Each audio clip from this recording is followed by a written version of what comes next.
woman with two husbands. We kind of like each other. Alexia, Doug, and Jacob's relationship is not the norm. It's not boring, that's for sure. Wow.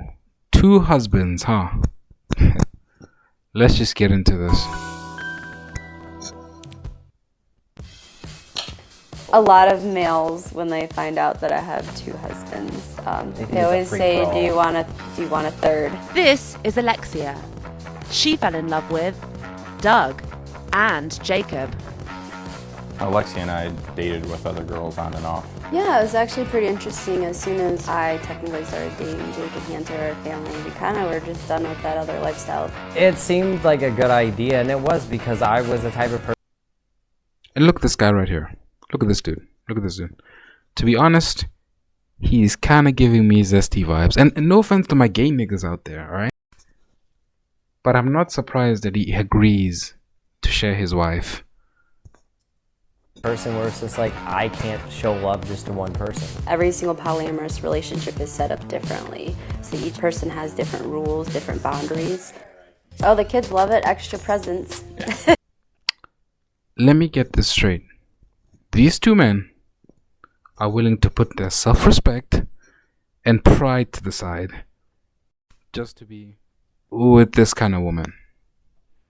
Tattoos, overweight. These men are willing to sacrifice their self-respect and masculine urges for this kind of woman. I guess not all men can be built the same, guys. Some are just destined for disrespect and just this bullshit right here. From everybody, multiple families. Yeah, another grandma. While we have another male in our relationship, there's no sexual desire from me towards him.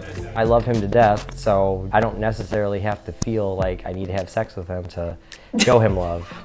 You see this body language? Very feminine body language. And I can bet you at least $1,000 that this woman doesn't respect either of these men. Yes, we all sleep in the same bed and I sleep in the middle.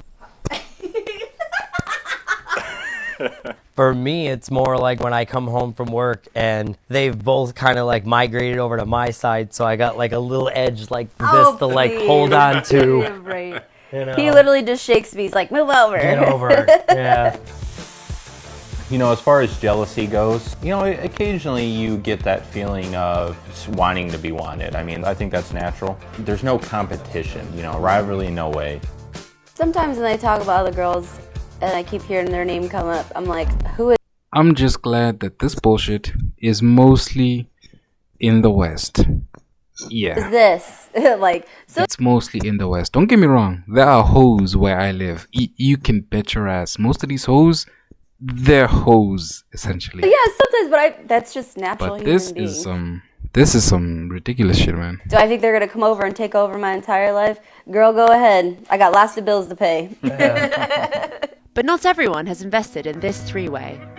That was a little tough. Some family members are I can imagine. obviously not on board. Most of the time, it was really hard for my mom to accept it right away. She honestly thought that it was going to fail. I think that when they first started out, it was a little hard to understand because I've only been in a monogamy relationship. My dad thought that this was a joke, and he was like, oh, he'll come back. And they just... My guy, your father is deeply, deeply disappointed. The fact that you willingly dragged your family name through the mud, that's automatic disownership for me. Listen. I'm sorry. If my son did some shit like this, willing to share his wife, tainting the family name, no. I am disowning that little fucker. You bet your ass. They're just so old school, you know? But over time, watching their family grow and how they interact together, I think And I wonder, where are these men's fathers? that they do this very well. I'm not Because this is some bullshit, going man. to hide anything from anybody. So we don't sugarcoat anything. It is what it is. If they're not happy for me because I'm happy, then, you know, that's Not my their problem. choice. No, we gotta color eggs. Neither of these men have a backbone. I can promise you that. Neither of these men have a backbone. They can't even protect their own wife from herself. You know, if you can't even protect your wife from yourself, like your kids, they're gonna be out of control. Your sons are gonna be pussies. Your daughters are gonna be hoes. That's just what it is. No, we gotta Either your sons are gonna be pussies or they're gonna be criminals, and your daughters will be hoes or strippers. Probably both. color eggs. And right now it's 3, but could it be more down the road? Absolutely. There's a benefit to having a lot of people to lean on and that kind of thing. Usually when, people come over and they see the household and how things are and how we live our life, Poor kid, they man. see that, wow, man, that really is great and you guys are well off and you're doing well. When you have the people that are with you for as long as we've been together, I mean, honestly, we always ask where that person's at. Where's Doug at? Where's Alexi at? When are they going to true. get home? So is 3 a crowd? It's not a crowd for us, it's comfortable. Okay. This is a damn shame, man. To see men willingly put their self-respect and masculine urges to the side like this is just sad, man. It really is. But we all be built the same, right? Some men are just willing to put all those things to the side just for a little bit of pussy. That's just what it is, man. That's what it is. I hope you guys like And I keep hearing their name. and share on Facebook. Please share on Facebook. As many groups as you can. Alright? I would really, really appreciate it. Subscribe. Subscribe.